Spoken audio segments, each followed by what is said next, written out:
Hello, friends, and welcome to the NFL Week 4 review. Every week on Monday, we review the games through a fantasy football lens, taking a look at the box scores, taking a look at the routes run, and me adding any color commentary I see fit. If you're new to the channel, please like and subscribe. Check out my Discord in the link below as well. So, and at the end of this video, probably take a look at some best ball teams. So maybe go a little bit longer today.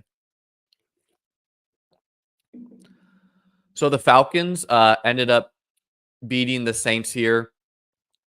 Fun fact, this was like the 111th meeting of these teams, and it was tied 55-55. So Falcons currently have a one-game lead over the Saints. Going into the box score on the Saints side, the Alvin Kamara resurgence continues. 7 catches, 42 yards, 19 carries, 77 yards. He's not busting any long runs.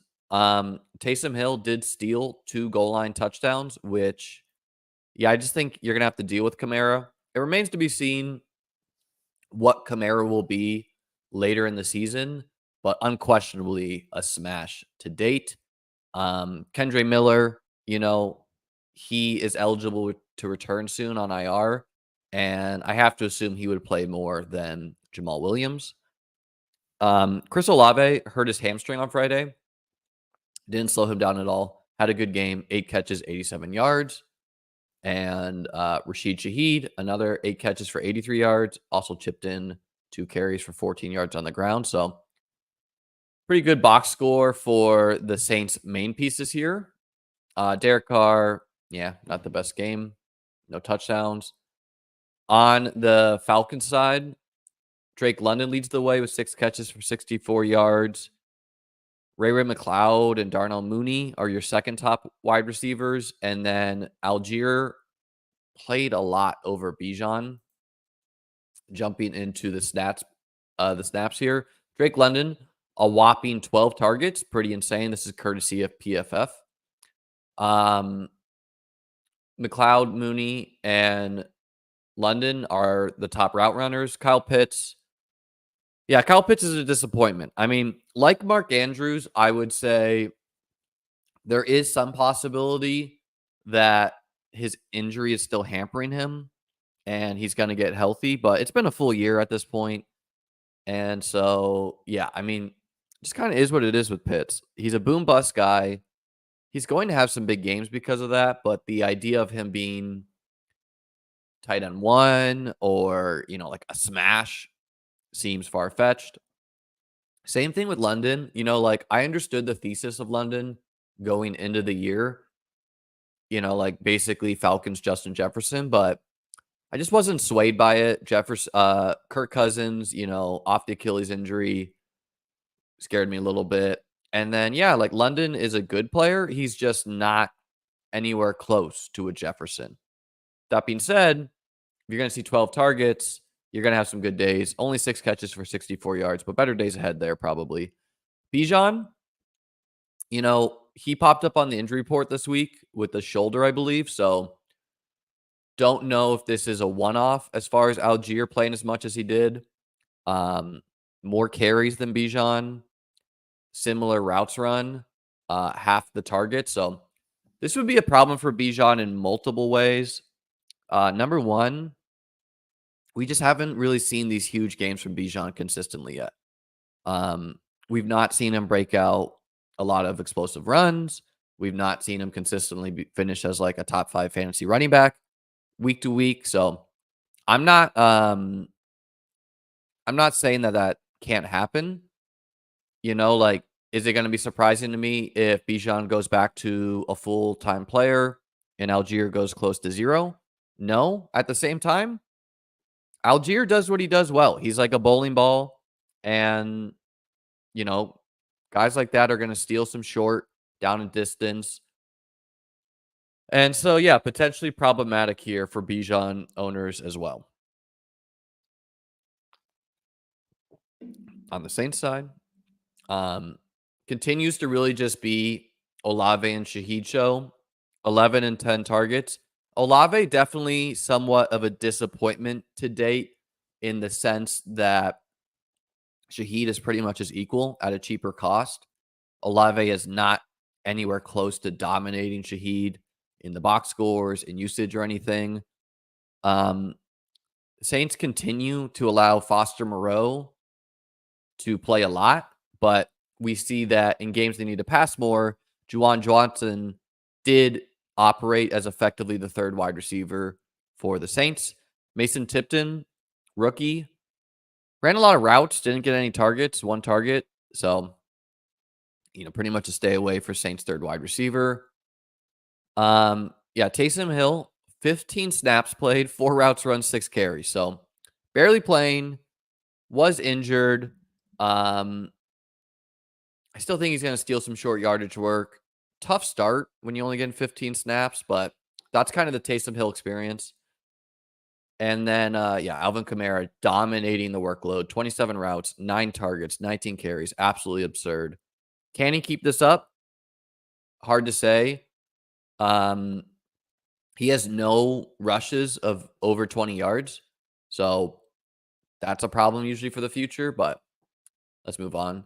Bengals at Panthers, a fun one here.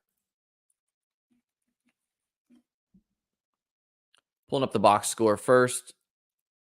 On the Bengal side, Joe Burrow, a casual 232-2. And then the real story here is Chase Brown and Zach Moss. And this is something I said could happen if you listen to my content this week or Sunday morning, where in a game I expected the Bengals to pretty easily win. I could either see them wanting to go for an offensive explosion, get their offense on track. They were 0-3, or it's a great opportunity to get Chase Brown involved. Chase Brown, of course, far more explosive than Zach Moss, a better playmaker. But Zach Moss does what he does very well. He picks up blitzes. He's a good in short yardage. He keeps Joe Burrow safe. So, compared to like the Bengals duo, Brown and Moss seem like solid picks at cost. We'll see what, like, against games the Bengals are trailing, we'll see what the Chase Brown usage is. I could see it being they want the explosive player on the field more, they're trailing. Or I could see it as, hey, Zach Moss keeps Joe Burrow safe, does the little things right. You could see Chase Brown averaging 5 yards per carry compared to Moss's 3.4. So we're seeing the explosion there. And Chase Brown took 2 goal line touchdowns. Zach Moss also scored on a goal line touchdown, hit his in the air. Jamar Chase housed like a 60-yard catch. So good day from him. T. Higgins coming into himself also had like an awesome catch. Like T. Higgins leads the league in these like acrobatic catches on the sideline that just don't get there. And Eric All, outproduced Mike Gesicki here, the rookie tight end. Panther side, Chuba Hubbard, awesome day. Deontay Johnson, awesome day. And then Xavier Legette, the rookie, 6 catches, 66 yards, and a touchdown. Looking at the usage here, Jamar Chase, only 5 targets. So him along, Chase and Jefferson, they're barely getting targeted. We're not seeing target totals of like 10, 11, 12. We're seeing target totals of like 5, 6, 7, 8. But the nice thing about Chase is he's explosive. So like Jefferson might be better at acrobatic catches, route running, but he doesn't have the same explosion that Chase has to me. Like he just doesn't have the ability to go score a 75-yard catch quite like Chase. T. Higgins, 9 targets, so clearly seems healthy. A great buy low if someone doesn't believe it. And then, Eric All, I wrote him on the waiver wire pickups. I would go ahead and do that. Only ran 10 routes compared to Gesicki's 18. But the assumption here is that All will eventually take over the tight end workload from Gesicki. He is a rookie. They liked him a lot in camp. Andre Yoshivas still operating as the clear 3. No surprise there. Jermaine Burton barely plays. So Zach Moss out-snapped Brown 40-27. But again, Chase Brown got those goal line touchdowns. Would he get those opportunities in like against a team like Buffalo, against a team like Kansas City. I don't know. I could see it both ways. Um, Number one, having explosive players do short yardage makes sense because you just need a yard or two, have them explode there. But Moss is also good in that role. So don't really know, and they trust him for it. Moss also ran more routes than Chase Brown. That is definitely buoyed by Moss is the 2-minute back. And you really want your running backs to be the 2-minute back for the offense because that's when running backs can get like 2, 3, 4 catches on the same drive going into halftime or something like that, just like little dump offs. Really helps the fantasy box score, even on the carries, though. Both seem like borderline startable in matchups that we're expecting the Bengals to win.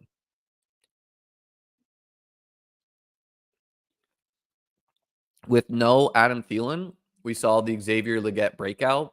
10 targets, absolutely absurd for the rookie. Also, just like an awesome character in the NFL, if you've heard him speak. Got a deep Southern drawl. Deontay Johnson, this is what the Deontay Johnson drafters drafted for. I have a hard time seeing the Panthers go back to Bryce Young. They've said they will do that, but yeah. And then Tommy Tremble, the clear tight end one here. Jatavian Sanders, only 9 routes to Tremble's 33. Don't think it's a very valuable role, but he is the tight end one if you care. Mingo, the wide receiver 3. And yeah, like Chuba Hubbard is playing very well. So once Jonathan Brooks returns, I wouldn't assume he's just going to dominate snaps. Like I kind of think that Chuba would remain in the offense, and Miles Sanders probably goes to 0, if not traded at the trade deadline. Moving on. Rams at Bears. The Bears continue to win games via their defense. So once Caleb Williams and the offense gets things together, they could be a scary team. On the Rams side, Kyren Williams continues to just dominate the workload. 19 carries, 94 yards, a touchdown. Tutu Atwell, 4 catches, 82 yards. And Jordan Whittington, yeah, like this was kind of my expectation. It would take him a little bit, but 6 catches, 62 yards. Jay Glazer reported that Puka Nakua, maybe around week 8, we see him. Cooper Kupp, maybe in 1 to 2 weeks, we see him. So Whittington probably goes close to 0 when they return. But in the meantime, for like injured teams, which there are many, he's startable and managed if he's going to be operating as effectively the wide receiver 1/2 for the Rams. On the Bears side, Caleb Williams, not a good day. Yeah, I had hopes that Caleb could dominate this defense, just the Rams defense not very good. But I also logically knew that they were a negative regression candidate because they ran 90 plays last week and he had 55 pass attempts. So that usually regresses down to the mean. DeAndre Swift operated as the clear RB1. Khalil Herbert went to 0, and Roschon operated as the clear RB2, including a short yardage touchdown. DJ Moore got a touchdown here. Really bad day for the passing game of the Bears outside of Swift, though. Looking at the usage here. DJ Moore, 6 targets. Rome 3, Keenan 3, Komet 3, Swift 7. Swift, 16 carries to Roschon 7. So still expecting Roschon to ramp up his usage a little bit. And yeah, I think it took a leap of faith to assume the Bears were just going to bench Swift in week 4. They're 2-2. He's going to remain involved. He's explosive. The explosive plays will come. And I think he's RB1 on the week outside of Derrick Henry. So he will have some big games. Frustrating guy. And hopefully the O-line comes together here. Cole Kmet finally operating as the clear tight end 1 over Gerald Everett. So that Kmet is startable in managed if you need a tight end. But yeah, Bears passing game as a whole, disappointing. Like I'm not going to be starting them in manage until I actually see the Caleb breakthrough. Just keep in mind here that like these things are not linear. They're exponential, where even midweek, something can click, and the Bears offense will look like world beaters if Caleb, the O-line, can get it together, the play calling. On the Rams side, yeah, Whittington, most routes run, 8 targets. Atwell. So Whittington, Atwell, the clear wide receivers to want here. Demarcus Robinson, those picks are seeming dead. The Rams operated a lot of 12 personnel, meaning 2 tight end the week before. They didn't do that as much this week. Hunter Long, only 13 snaps. They did go back to 11 personnel. Maybe that was because they were Bears defense centric. Tyler Johnson, I have him still in some managed leagues. He's a cut for me, especially with Cup and Puka on the return soon. And then, yeah, Colby Parkinson, a startable tight end, not fun. And Ronnie Rivers continues to operate as the RB2. Tough scenes for Blake Corum. Michael, thanks for the super chat. He says, Caleb Williams, I'll trust my eyes and no longer play for his potential this season. Manage DFS. He looks bad. I don't see him consistently supporting 3 wideouts, a capable tight end, and in the biggest running back room this year. Yeah, I agree, Michael. I think DJ Moore has just shown some poor effort on some plays. Like he stopped running, could have had a touchdown. So I agree with I started Rome a lot this week. I played him in DFS. I think we want to wait to see it. I still think Caleb's going to work out in the long run. I think that it's going to work out this year, but I don't see the need to gamble on it happening. DFS, low ownership, okay, do it. But yeah, I mean, the thing about the Bears is they have a really good defense, and so they're looking to win with defense right now. They don't want to be passing 55 times a game. So yeah, tough starts. I drafted a lot of Roman best ball. Still hopeful for him. We'll see what happens with Keenan. He has this hurt heel. And then, yeah, DJ Moore's been pretty disappointing as well. Moving on. Vikings at Packers. I mean, you got to give the Vikings their flowers here. They almost collapsed. I personally believe that if Jordan Love was fully healthy, they would have won this game. Sam Darnold, 275 passing yards, 3 touchdowns. They win 31-29.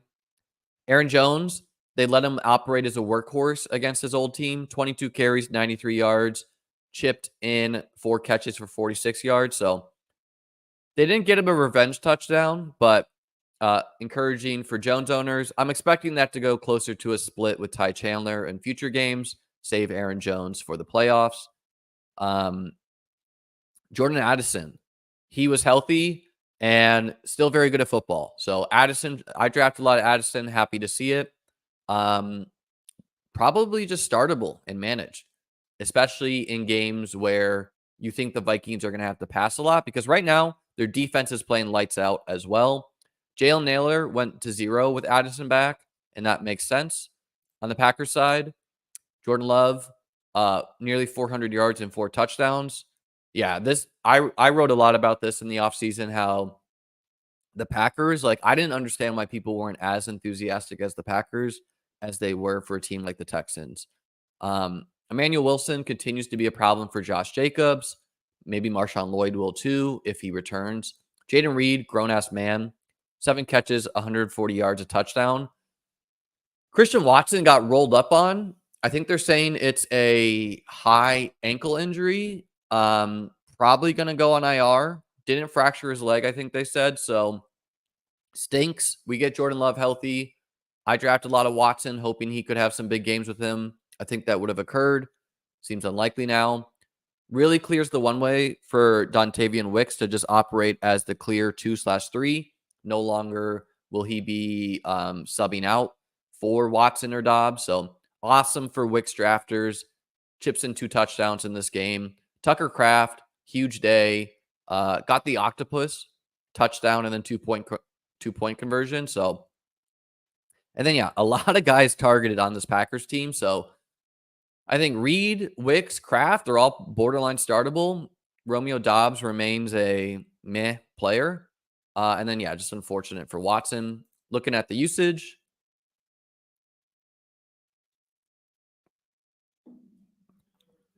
Justin Jefferson, 8 targets. Just like Chase, like we're not seeing these massive target games. Another touchdown for him. So, I mean, he's not going to score a touchdown every week, but while he does, doing well. Addison, only 3 targets on the day. Ran the second most routes on the team, so expecting this to go up. Brandon Powell, Trent Sherfield. Don't know why these guys played over Jalen Naylor. My assumption here is that these Powell and Sherfield are better blocking wide receivers, and the Vikings they had a big lead in this game. But Naylor still got, despite playing less snaps, he got pretty equal routes to Powell. So not great for Jalen Naylor. And then Johnny Munt continues to operate as the tight end 1. Not really anything you want here, but you're excited for TJ Hawkinson if and when he returns. Green Bay. So yeah, Watson got hurt early in this game. Unfortunate for him. Dontavian Wicks went to nearly a full-time player after that. I'm assuming this is going to hold, but it's not going to also surprise me if Melton/Malik Heath kind of operate as this wide receiver 4, kind of like Wicks and Dobbs were, where either Dobbs or Wicks could be subbed off the fields at times for Melton and Heath. So don't necessarily assume it's just going to be these 3 guys. And then, yeah, Tucker Kraft just dominating Luke Musgrave in workload. And he's a guy to definitely go get and managed. And Emmanuel Wilson, as we talked about, playing a lot.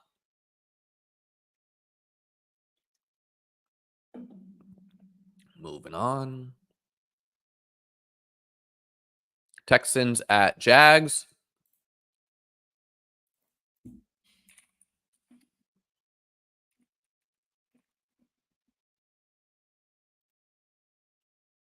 The Jaguars, Trevor Lawrence, man, like, I don't know what's going on here. He 170 yards, 2 touchdowns.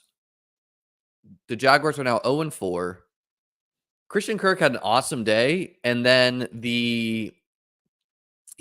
Trevor just missed Kirk wide open, running down the field for a touchdown. Tank Bigsby took the first carry of this game, so troubling signs for ETN here. He still got 11 carries, 50 yards, but not great that he's in a pure timeshare now with Tank. Brian Thomas, big day for him, 6 catches, 90 yards, a touchdown. Christian Kirk, 7 catches, 61, a touchdown. So Thomas, I think, is startable in managed. He's going to have big games. He might just be the wide receiver 1 now. And then when Ingram returns, it will complicate things. I think Kirk is if I'm the Chiefs, I'm calling the Jaguars about Christian Kirk and seeing if I can trade for him. They lost Rashee Rice, so Kirk seems like a logical replacement there. Will the Jags be willing to trade? I don't know. They probably need to call the owner because the Jags coaching staff will probably be fired. So why do they care about trading? Gabe Davis, nothing on the day. On the Texan side, CJ Stroud, awesome day, 350 and 2. No Tank Dell in this one. Means we saw the Nico and Diggs show. Diggs rushed in a touchdown as the goal line quarterback. And Nico against man coverage, 12 catches, 150 yards, a touchdown. Arguably wide receiver 1. He's in the mix with the Lambs, the Amon-Ra's of the world. He's those guys, but he has a deep ADOT. So Nico, just an absolute crusher. Happy I have a big bag of him. Unfortunate we're not seeing Tank. Really, Robert Woods, John Mechie. You didn't see anything from these guys. And yeah, Darian Gubawale continues to steal workload from Cam Akers with no Joe Mixon, who should be returning soon. Looking at the usage, Nico, 15 targets. Insane. Robert Woods played a lot, but don't think he can play much anymore. 36 routes, 3 targets for him. Disappointing. Teams called the Texans about Mechie, and they cut Noah Brown. Not sure why they did that if Robert Woods is your 3 and you're not going to play Mechie. I kind of assumed with Noah Brown being cut that John Mechie would be a bigger part as the wide receiver 4. Not playing out that way to date. Dalton Schultz, operated as the 3rd wide receiver, no Tank, so he's playable without Tank in the short run. Cam Akers and Dari split the workload here. Cam Akers got more carries. Dari got more targets. So makes neither player really startable until Joe Mixon plays, where you just have this like ugly timeshare. On the Jag side, yeah, Kirk 12 targets. Great day from him. He was banged up in training camp. Brian Thomas, 9 targets. Great day from him. And then, yeah, just the ETN and the Bigsby stuff.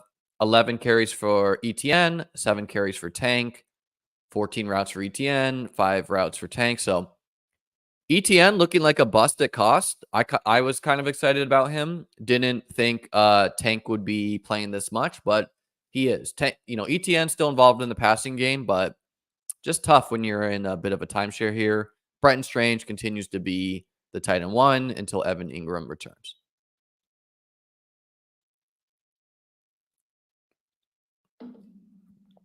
Moving on. Steelers or Colts. Steelers got upset in this one. The Colts were home dogs. And that led to us getting garbage time Justin Fields blown up. Or it wasn't garbage time, but like Fields chasing is great for his fantasy value. So Fields, 300 passing yards, a touchdown, 10 carries, 55 yards, 2 touchdowns. Najee Harris remains to be a bad running back, in my opinion. He's just not explosive. 13 carries, 19 yards, 1.5 average against one of the worst rush defenses in the NFL. Terrible. Cordell Patterson, 6 carries, 43 yards. So he is in the Jaylen Warren role until Jaylen Warren is healthy. Pickens, really good player, 7 catches, 113 yards. Flashing on ESPN Open Score as well. Freiermuth, 5 catches, 57 yards, a touchdown. Really no one else you want in this passing game. And then on the Colts side, Richardson got banged up. I think he's going to be okay, though. Led to Flacco playing. JT played well, got touchdown. Michael Pittman had a good day, probably Flacco influence. Josh Downs had a good day, probably a little Flacco influence. So the passing game will probably be more boom bust with Richardson at the helm, which I expect that to be the case. And then, yeah, Adonai Mitchell going back to 0. Looking at the usage here, Alec Pierce continues to play over Adonai Mitchell. Downs, another week healthier here. Not going to be surprising if he overtakes even Pittman as the number 1 in this offense.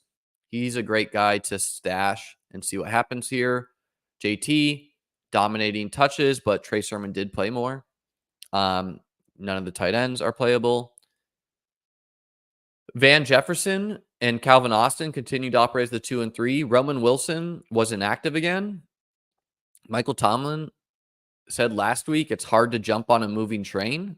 I would argue that the Steelers passing offense is not a train. So you want to see him in there.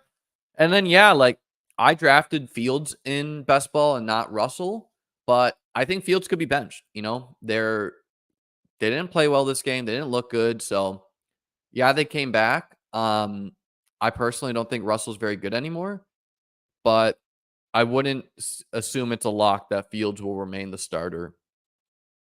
And Russell Wilson's calf injury, miraculously feeling better.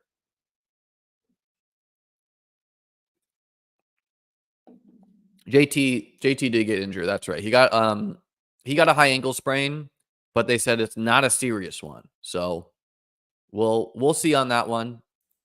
High ankle sprains usually pretty serious. But team said it's not serious. Broncos upset the Jets. And no one scored any fantasy points. Yeah, I thought the Jets were potential Super Bowl contenders. This is not a good L for them. Javonte, 16 carries, 77 yards. Pretty good. Jaleel, 9 carries, 46 yards. Tyler Bidet got hurt in this one. Cortland Sutton, 3 catches, 60 yards. And then a whole bunch of nothing. At one point, Bo Nix, 60 passing yards. At one point of the day, Bo Nix had like -7 yards through the second quarter. Not like kneel downs, like he's passing for -7 yards. On the Jets, Braylon Allen, 8 carries, 34 yards, outpaces Breece Hall, 10 carries for 4 yards. Mike Williams continues to look healthier. Alan Lazard continues to be a part of the game. Garrett Wilson had a fumble in this one. Whole Jets passing offense, not too great in this one. They play slow with Rodgers as well. And yeah, like looking at the usage, Devon Vele was a healthy and active. So looks like the team is just choosing little Jordan Humphrey over him. Don't think anyone cares unless you're in like a 32-man league. Troy Franklin played a little bit. I don't know if that's been the case. So good sign for him, I guess. Disappointing from Greg Dulcich. Back-to-back zeros. He continues to run the most routes, but yeah, this past game just sucks. Tyler Bidet got hurt, which led to Javonte and Jaleel pretty much being the only running backs on the field. And then I wouldn't panic on Brees. He got goal line carries. They got stuffed. 10 carries to Braylon's 8. 4 targets to Braylon's 1. But they asked Saleh after the game, like, hey, would you consider having Braylon Allen be your short yardage back? And he's like, yeah, that's something we're going to look at. And like, Brees is an explosive player. He probably got used too much last year in garbage time, frankly. And Braylon looks really good. So I don't understand why you wouldn't allow Braylon Allen to be your short yardage back. The man is like 230 pounds. Conklin continues to operate as the receiving tight end. 8 targets, pretty good to see. And then, yeah, like I think I don't know what the Jets are losing, not allowing Malachi Corley to operate ahead of a Gibson. He's not really doing anything with the role. And Mike Williams continues to play more. So he's a buy low for me. I think he'll eventually overtake Lazard, who is playing good football, to be fair. And yeah, the Jets will probably be fine, but tough L. The Broncos defense seems pretty legit.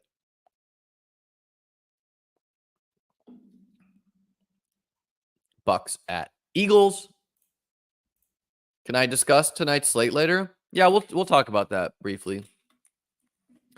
Yeah, so something, the Eagles lost this game, and something to be hip to if you like bet teams or even for like choosing defenses is sometimes when a team is missing all their players, you don't play the cheap replacements. You just play the other team and you play the defense against them. So the Eagles, no Devonta Smith, no A.J. Brown.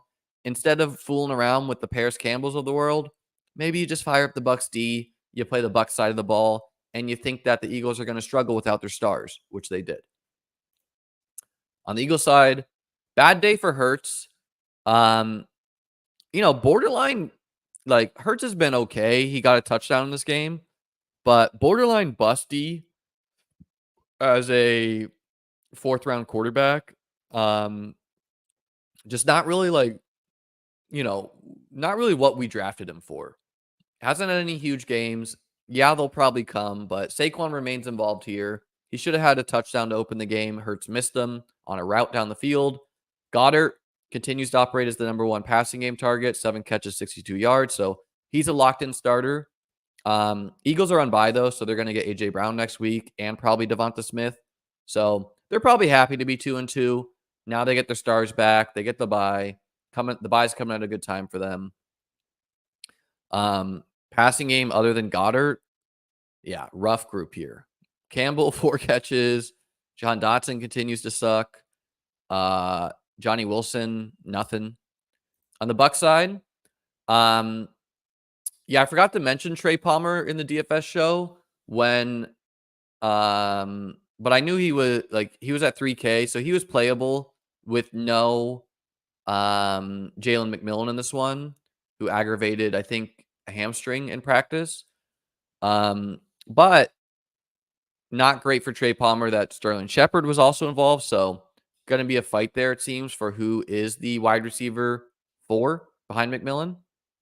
Kate Otten, pretty good day, 6 catches, 52 yards. Mike Evans got a touchdown. It's not always going to be Chris Godwin. And then Bucky, yeah, arguably startable over Rachaad White at this point. I drafted a lot of Rachaad White, but Bucky got short yardage. Like he scored a short yardage touchdown, which White had previously gotten that. So, White remains a good pass catcher, 2 catches, 35 yards. Bucky's not a zero in that department, though. But Bucky just seems like he's better at getting what's blocked for as a running back. So they ran for the same yards. So they'll both remain involved. Neither is like a slam dunk start. But yeah, I think Bucky drafters are more happy than white drafters, pretty obviously. Looking at the usage.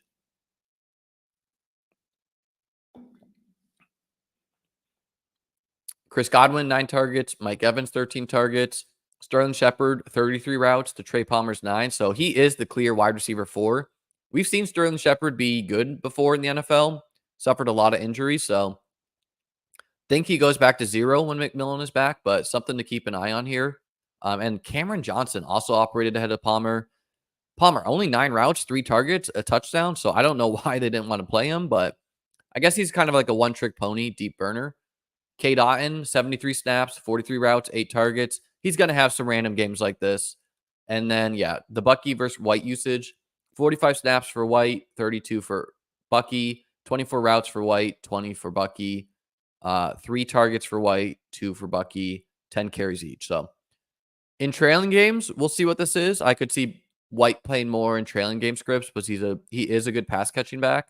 But worrisome for White that Bucky is pretty much just as equal as a rookie from the jump. Yeah, Dotson, wind sprinting king. Campbell doesn't have it anymore. Johnny Wilson, no.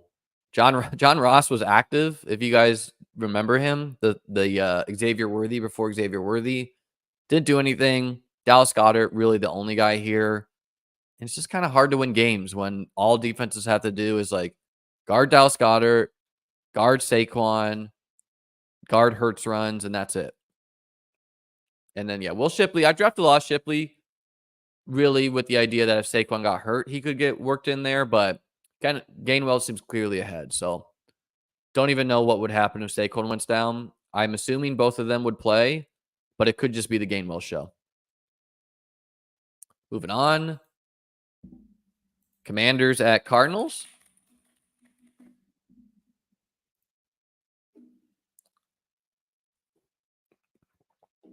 Feeling a little under the weather here. Man, the Commanders. Let's start there. Jaden Daniels, arguably fantasy QB1, fantasy QB2, QB3, like somewhere around there. Looked good as a passer. 26 completions on 30 attempts, 233 yards, a touchdown. Brian Robinson, 21 carries, 100 yards, a touchdown. Jeremy McNichols stole 2 touchdowns as well, so it could have been a much bigger day with no Austin Eckler. 8 carries, 68 yards, 2 touchdowns. Daniels chipped in, 8 carries, 47 yards, a touchdown. So Daniels is just rushing the most of the quarterbacks, which is awesome. Olamide Zaccheaus had a good day here. Terry McLaurin got a touchdown. I think it's going to be kind of random who behind Terry has a good day, but maybe Zaccheaus just emerges here. McCaffrey, pretty much nothing. The Cardinals, I don't think the Cardinals are people thought the Cardinals were pretty good after they beat up on the Rams, but I think that's fair to question. They didn't look like they operated a real offense against the Bills. They destroyed a bad Rams team. They lost to the Lions, respectable team, and then they got blown out against the Commanders in a terrible defense. Kyler Murray, 16 completions, 140 yards, a touchdown. James Conner had a good day. Trey Benson actually got to play today, so maybe he makes this more of a split going forward. So did Amari DeMarcado. Marvin Harrison Jr. got a touchdown. Really nothing else to write home here. Jumping into the usage. No, Eckler was hurt. That's why Jeremy McNichols played. He was concussed.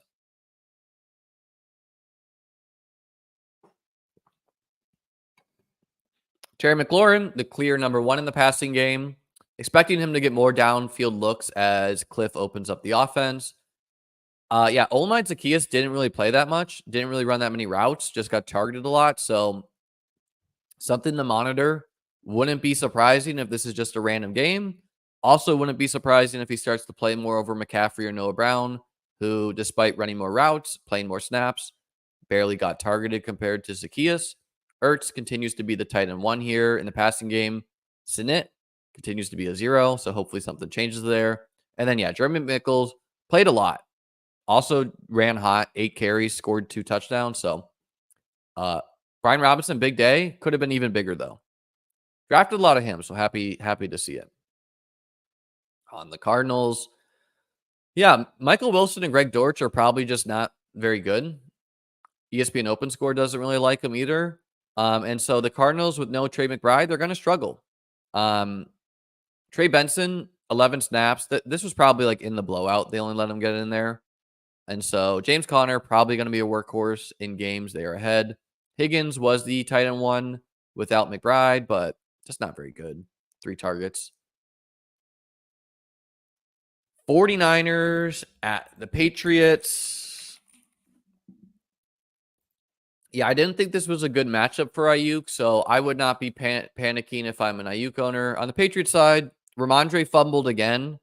I think this is his 4th fumble, so he was benched. And I could see them punishing him further. I don't know. They're not a very good team, so they kind of need their playmakers on the field. Jacoby Brissett continues to take absolutely beatings every weekend. I still think it's possible we see Drake May this week, but who knows? Maybe the Patriots O-line is just that bad that they refuse to do it. Gibson had he had like a 50-yard catch. This offense sucks. I don't know what you want there. 49ers, Brock Purdy, good day, 288 yards, a touchdown. Jordan Mason had a reception touchdown called back as well on like a ticky-tack call. 24 carries, 123 yards, a touchdown. Running backs against the Patriots, fire him up. Juwan Jennings, the number 1 wideout on the day, 3 catches, 88 yards. Debo, 3 catches, 58 yards. Ayuk, 2 catches, 48 yards. Kittle, 4 catches, 45 yards. So, yeah, in games where the 49ers are just dominating, going to be frustrating for the passing game. Maybe Jennings will be more involved going forward after his big game, which would be frustrating for all the 49ers pieces. But I wouldn't panic. They get the Cardinals next week. Let's see what happens there. And yeah, like the Kittle and Debo were banged up. A little surprised to see them play, but they did and they played well. Looking at the usage, Ayuk continues to run the most routes on the team, play the most snaps, or second most snaps to Kittle. 5 targets. Debo, 5 targets. Jennings, 6 targets. Kittle, 4 targets.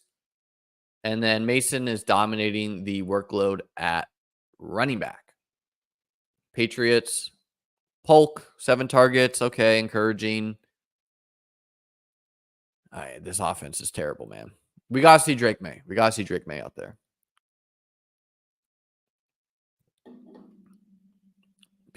Is Mason just this year's Kyron? He's that, but he could go to 0 because CMC seems like he's going to return. So he's a Kyron, which might not be the Kyron in the playoffs. So he could just be a regular season Kyron, but he's a smash for now, unquestionably.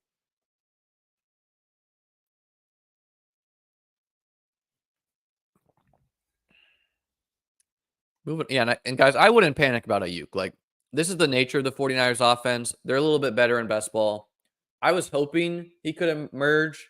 Definitely think the 49ers, without him being at training camp, they probably didn't want to target him as much early in the season, but he's gonna have huge games still.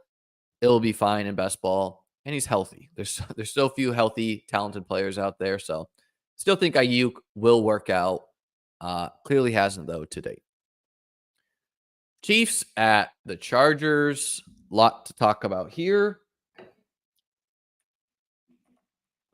Mahomes continues to not play that well, but the Chiefs continue to win. Mahomes throws a bad interception, and then, unfortunately, both him and Rashee Rice go to tackle the guy, and Mahomes ends up taking out Rashee Rice, and the assumption there is that Rashee Rice tore his ACL. So Rice was looking like a smash, and just unlucky there. Unlucky for the Rice drafters. Unfortunate to see. I mean, look, I don't know. The guy's kind of a jag-off. He's driving dangerously, so doesn't, whatever. Who cares? about him, but unfortunate for the Rice drafters. Definitely seemed like a smash, and we'll see what happens to this Chiefs offense. Um, the Carson Steele fumbles. He fumbled last game. He fumbled this game on the second carry of the game, led to him being benched for Kareem Hunt. I wouldn't assume that is going to be the case going forward. I could see the Chiefs benching him for a game or two, but then, usually you send messages to rookies. So is Carson Steele in the doghouse forever? Maybe, maybe not. I think no, but it is possible. And CEH could return, which further muddies things further. Kelsey it will be the biggest beneficiary of no Rashee Rice. They kind of compete for the same looks. He doesn't have the same juice, but 7 catches, 90 yards. You're happy with that at tight end. Big opportunity for Xavier Worthy as well with no Rice. The Chiefs need him to be a thing.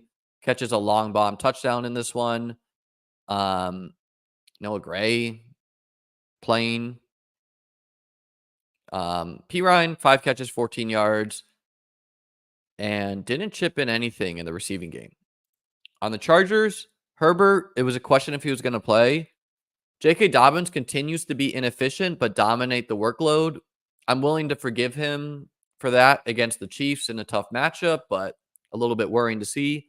Ladd McConkey had a great day, 5 catches, 67 yards, a touchdown, and really no one else did anything. Looking at the usage.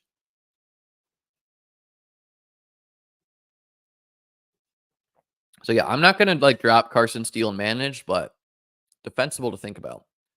Worthy, 29 routes run, 3 targets. Watson operated as the wide receiver 2 with no Rice.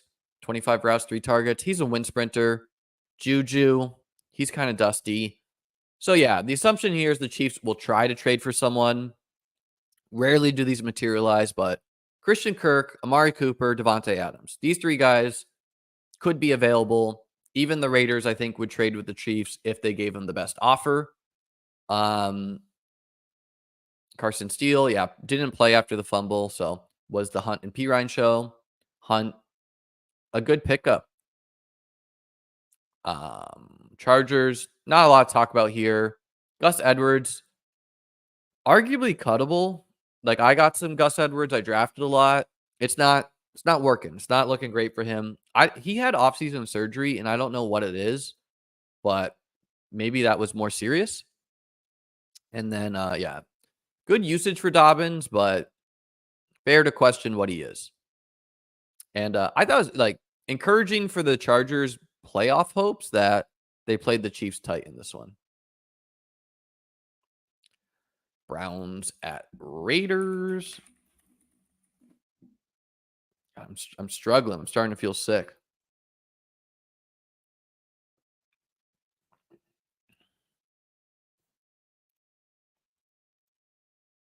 The Browns continue to play pretty shitty.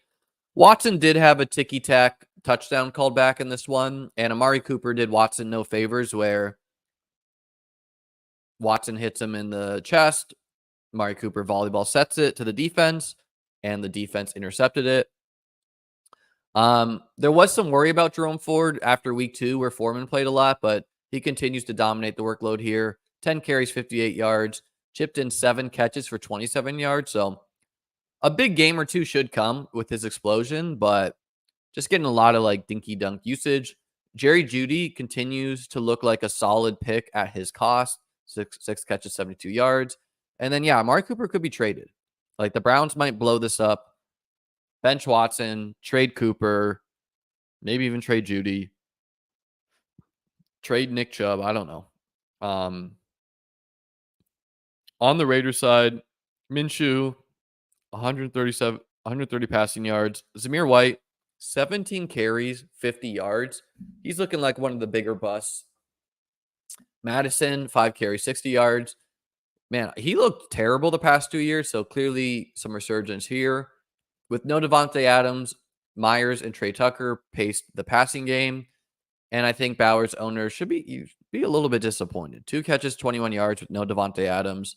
Did chip in a run, 1 carry for 12 yards. So hey, the Raiders won, but disappointing for their box score. Looking at the usage, 8 targets for Cooper, 9 for Judy. So pretty great that this passing game is pretty condensed. Like Moore plays a lot, but he's not a target earner. So Judy is definitely startable. Good play in DFS as well. With no Njoku, Akins continues to be the Titan 1, but just barely.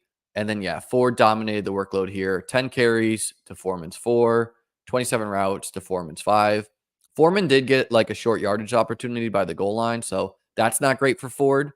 But I think you're still happy with Ford at cost. And when Chubb comes, I'm kind of assuming like replace Foreman with Chubb, and that will be the workload. And eventually Chubb will slowly overtake workload, or Ford will just kind of be in a pure split. And as long as Watson is dumping off a lot of balls to him, his fantasy value is pretty safe.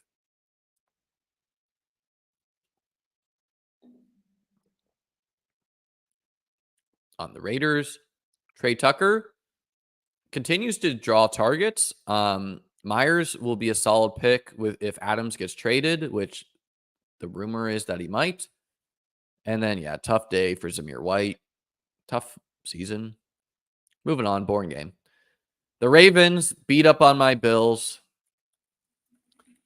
I'll say a couple things about this one. One is, yeah, I think the Ravens are just one of the more unique teams in football where the Bills they've built their defense to stop the pass, and that's not what the Ravens do. You know, the Ravens ran it down the Bills' throat and really took advantage of the Bills are without their top 2 linebackers and their all-pro slot corner, who is their nickel corner and also a good tackler. And the other teams weren't able to take advantage of this, but the Ravens definitely were. I'm not really worried about long-term for the Bills, and I'm happy this happened to them in the regular season for them to, you know, if you face the Ravens, it's good to see it in the regular season. Even like the score is more lopsided than this game was at the second half with the Bills down, you know, like 10-21. The Bills were moving the ball. They ran a dumb trick play. I mean, I don't hate them trying the trick play, but when your offense is marching down pretty effortlessly, probably not the best time. If they score there, a touchdown, it's 17-21. Instead, they fumble and the game got out of hand. So, not a great day from anyone on the Bill side. Shakir hurt his ankle, ended up taped coming back in. Keon Coleman dropped a killer one at the end of half. Also would have changed this game a little bit if the Bills score there at the end of the first half. But he did redeem himself with some sideline catches. And that just kind of that will be the Keon Coleman experience. Like open even when he's covered. Better and best ball type player to me. Kincaid, 5 catches for 47 yards. I don't know why they don't play him more. A lot of guys chipped in with nothing here. The Ravens, outside of Derrick Henry, no one really had a great day. Justice Hill did as well. It was really just Lamar, Derrick Henry, and Justice Hill. Mark Andrews continues to be a 0. Zay Flowers didn't have a good game here. And yeah, the Ravens did a good job of taking advantage of like the Bills' aggressiveness and just killing them on like these little screen passes and whatnot. So, Flowers ran the most routes, you know, in games they win, not so great. Bateman, second most routes, not so great. I don't think Andrews is a 0, but he is kind of like in the territory of you need him to fall in the end zone. Dropped a pass in this one as well. Derrick Henry. Yeah, I don't think Derrick Henry is going to continue to score touchdowns every week. Also, you didn't draft Henry for September. Let's see what the 30-year-old running backs got in December. I think that's fair to question. The Ravens' schedule in the playoffs. They play the Texans week 17. They get the Steelers. That's not a great matchup, probably. And then they get the Giants. That seems like a great matchup. So, one great matchup, one not so great, one middling. I could see this going either way. But, like, if a team like the Texans get up 14 on the Ravens, Derrick Henry goes to 0. So, you're obviously happy with Henry to date. Will that continue? I have my doubts, but looks good at the moment. And Justice Hill continues to look great. Fair to question what will happen when Keaton Mitchell returns here. On the Bills end, Khalil Shakir got hurt early, and when that occurred, I was like, "Oh man, like if the Bills don't have Shakir, this wide receiver room is worrying." Like the Bills are this is a mini reset year where they're against the cap. They cut a lot of expensive contracts that weren't producing. So they to me don't strike me as someone that would like trade for Devontae Adams and take on a lot of money at the trade deadline. I think they'd rather get guys next year, and they'd rather probably just develop Keon Coleman. But like, if Shakir was actually hurt and you're dealing with Mac Hollins, MVS, that's rough. I think Kincaid needs to play more. Even with, like there were times when they were trailing down 3rd and 1, and he's not on the field when he is arguably their number one receiver. So 7 targets for him. You like to see that. 50 yards, pretty decent. Had a drop. It was a tough catch, but he did have a drop on the day. Shakir continues to look good. Allen threw like a 51-yard bomb down the field to him. Yeah, not really else much to say here. So I don't know. I guess the Bills possibly could buy someone at the trade deadline. I personally believe that this was not the Curtis Samuel plan. He is playing more now. And I think if he didn't get turf toe, he probably would have been a bigger part of the offense. He's kind of in this like gadgety role though at the moment. So there's that. And yeah, the first time the Bills have been blown out in a regular season game since 2021. So pretty crazy there. Khalil Shakir also set the record for, I think he had 28 straight targets for 28 straight catches, which is an NFL record. He did end up dropping one in this game, though, so that record is now over. So good. Yeah, and a really, really good, like, Shakir would have had a big play there if not for a really strong play from Marlon Humphrey. So the Ravens, their O-line seems like it came together a little bit there. So, yeah, they should be fine in the long run. And, again, they're just a very unique team. You know, like, most teams are not with a rushing QB and Derrick Henry. And so a little bit different of a beast versus the Texans, who the Bills play next week, or the Jets or the Chiefs eventually. So good win for the Ravens. You got to feel good about that. Tonight's games, we got a doubleheader. I really like these Monday night doubleheaders. We got the Lions playing the Seahawks. Remember, that's how I won BBM too. So I gotta play some of that game. And then we get the Dolphins at the Titans with Snoop Huntley at the helm. So we'll see what that is.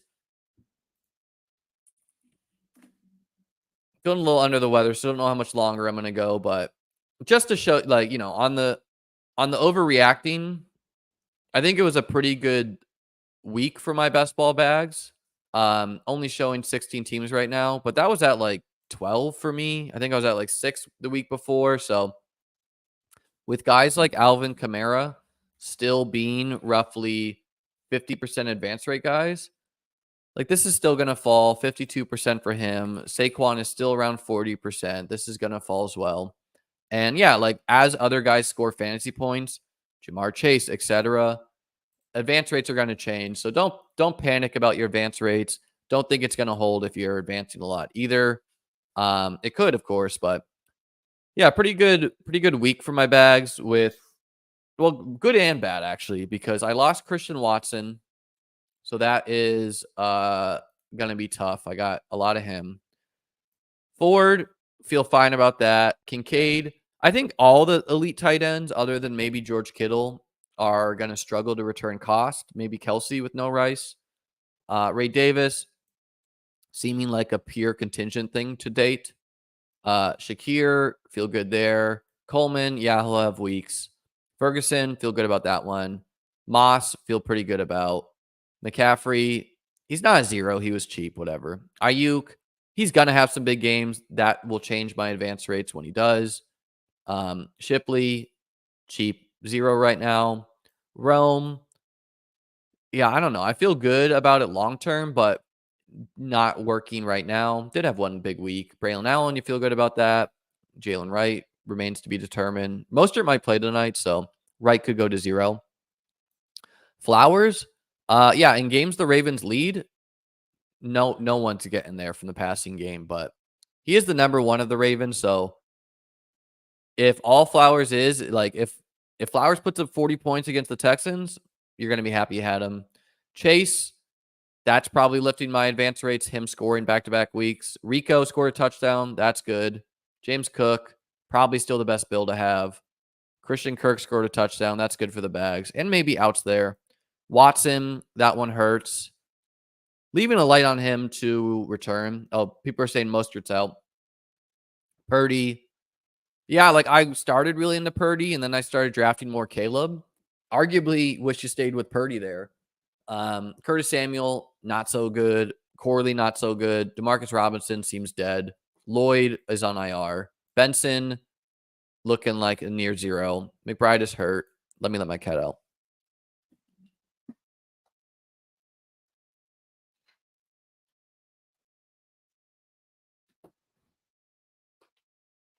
How bad is Watson's injury?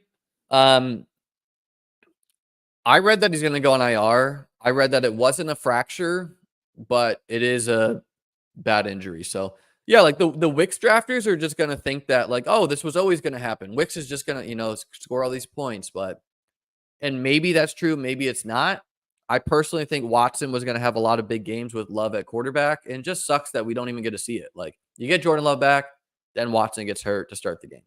Trevor, man, the Jags is not working at all right now. Chase Brown, I'm happy I middled the Bengals running backs. I think that's a responsible thing to do when you think it's a valuable situation. So good to see him score.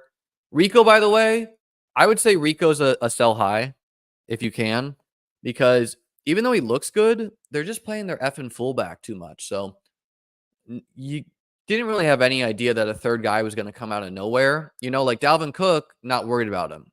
Hunter Lupke, or whatever his name is, he's just operating as the passing down back, which sucks because it takes like 2-minute drill, which I think Rico would have got. Tank, hurt, not great. Kittle, smash. Swift, had a good game, but I don't think you feel great about it. Gibson could be a really solid pick soon here with Ramondre's fumbles, but not so great. Bowers, not a good week. Nico, absolute smash. Josh Allen, not a good week today, but, not worried there. Rashad White, not so good. Kyron, smash currently. Brian Thomas feels like a smash. Caleb, not great. Hurts, not really that great. Herbert, not great. Cooks, meh, not great. Downs, feel good about this one. Chark, yeah, Quinn Johnston, remains, he struggles to separate. So I personally think the Chark process was pretty good. We're just running bad that he got hurt in training camp. And we'll see what happens if and when he returns. Feel the same thing about Kendrick Bourne. Achan, feel great about those teams. DJ Moore, not so great. But I still think the Bears will turn it around. Jermaine Burton feels like pretty much a 0.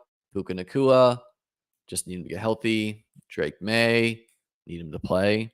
Amon-Ra, plays tonight. Gus Edwards, feels like a bust. Algier, sure. McConkey, pretty solid. Burrow, feel good about. Dak, feel good about. Daniels, feel good about, obviously. Mike Evans, solid enough. Evan Hull, absolute 0. Josh Palmer, whatever. Not a pure 0, but he's Curtis Samuel-esque, where you're pretty disappointed. Goddard, smash. Debo, smash. Mike Williams, feeling good about that one. Bijan, not so great. His advance rate's probably terrible. Devontae Walker, seeming like a pure 0. Neighbors is a smash. Hopkins, you feel good about now that he's healthy. Conklin, sure. ETN, bust. Roshan, feel good that Roshan is just the 2, but it means Khalil Herbert is not. Marvin, solid. Lamb, solid. Sanat, 0-ish. Brian Robinson, surprised I don't have more. I guess I just got a little price anchored there. Jaden Reed, yeah, he's a guy I got a lot in closing drafts, but not as much early. I had 0% going into August or something. So worked hard to up this. Feel good about the read stuff. What did I want to look up?